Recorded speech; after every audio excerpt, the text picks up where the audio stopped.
Ce que j'aime bien, c'est le mouvement. Voilà, le mouvement en arabesque, avec la cape, la corne, le mouvement du torero. Je trouve que le mouvement il est quasiment parfait, quoi.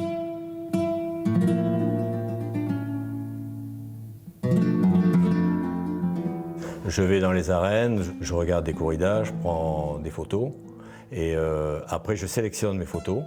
Donc, et après je travaille selon le mouvement du torero ou là du rejon. Donc je travaille en fonction de ça. Il faut qu'il y ait une harmonie entre le torero et le taureau. François Perron, artiste peintre, passionné de tauromachie. Pour ses dessins en noir et blanc, il utilise une technique de graveur.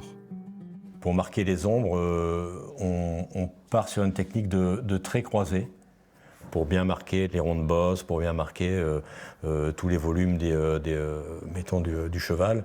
Donc on est obligé de faire des traits comme ça. Là, on est obligé de les faire plus ou moins comme ça pour bien dessiner le muscle du cheval. Celui-là a des tons différents. Voilà, j'ai travaillé sur la cape rose et jaune. Donc j'ai mis de légères touches un peu sanguines et un tout petit peu de jaune, mais très très peu. Autre facette de l'artiste peintre, la restauration de tableaux anciens. Celui-ci date du XVIIe siècle. Une Vierge à l'enfant réentoilée, mastiquée. François va lui redonner une seconde jeunesse. La technique du point, c'est justement remplir l'espace à repeindre.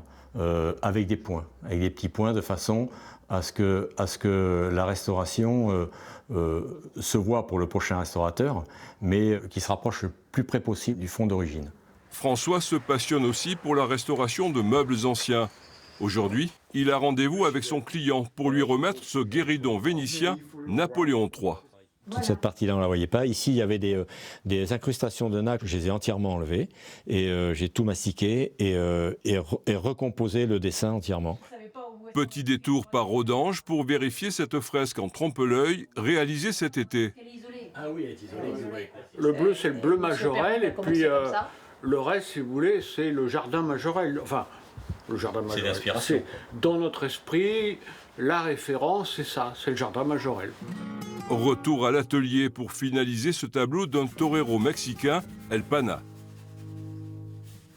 Pour faire un tableau comme ça, il faut compter au moins 3 semaines. C'est des méthodes anciennes, donc je travaille que par glacis. Donc je fais des jus et après je reviens, je refais des jus un peu plus clairs, je reviens, je refais des jus un peu plus clairs. C'est pour ça qu'on part toujours du sombre pour monter sur la lumière.